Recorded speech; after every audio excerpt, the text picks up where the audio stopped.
respected faculties of the Department of Social Work and my dear friends. Myself I am Gokul Krishna and I am here to take a presentation on the topic The Right of Children to Free and Compulsory Education Act established in 2009. Children are meant to be learned, not to earn.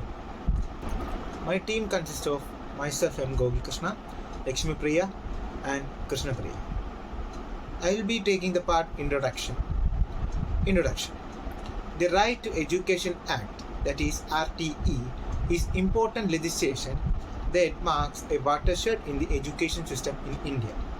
With its enactment, the right to education has become a fundamental right in the country. The Act is completely titled The Right of Children to Free and Compulsory Education Act. It was passed by the Parliament in August 2009. When the Act came into force in 2010, India became one among 135 countries where education is a fundamental right of every child.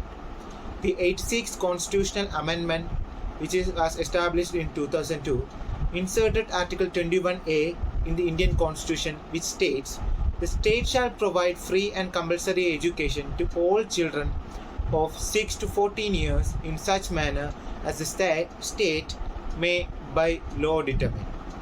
As per this, the right to education was made a fundamental right and removed from the list of directive principles of state policy.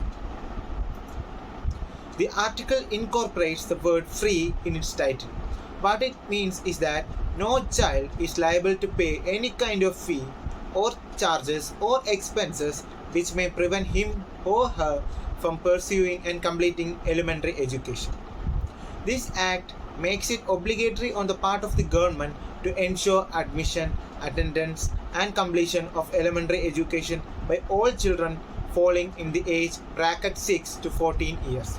Essentially, this act ensures free elementary education to all children in the economically weaker sections of society. RTE Provisions. The provisions of the RTE Act will be discussed. The Act provides for the right of free and compulsory education of children until they complete their elementary education in a school in the neighborhood.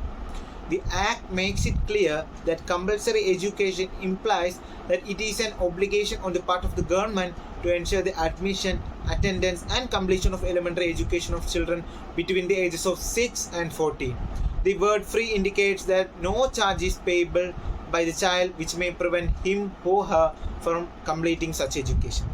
The Act provides for the admission of a non-admitted child to a class of his or her appropriate age.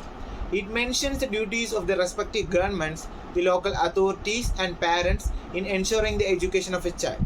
It also specifies the sharing of the financial burden between the central and state governments.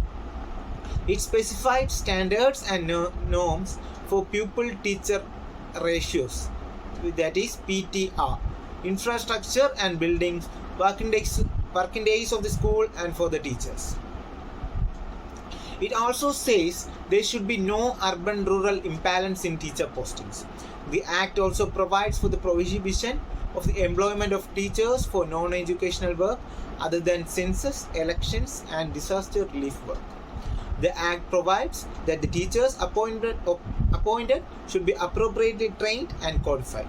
The Act prohibits mental harassment and physical punishment, screening procedures for the admission of children, capitation fees, private tuition by the teachers, running schools with no recognition. The Act envisages that the curriculum should be developed in coherence with the values enshrined in the Indian Constitution and that which would take care of the all-round development of the child.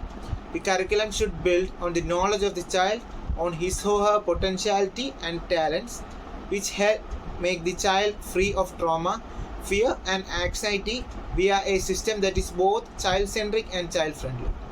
The significance of RTE and the other sessions will be taken by Lakshmi Priya and Krishna Priya. Thank you.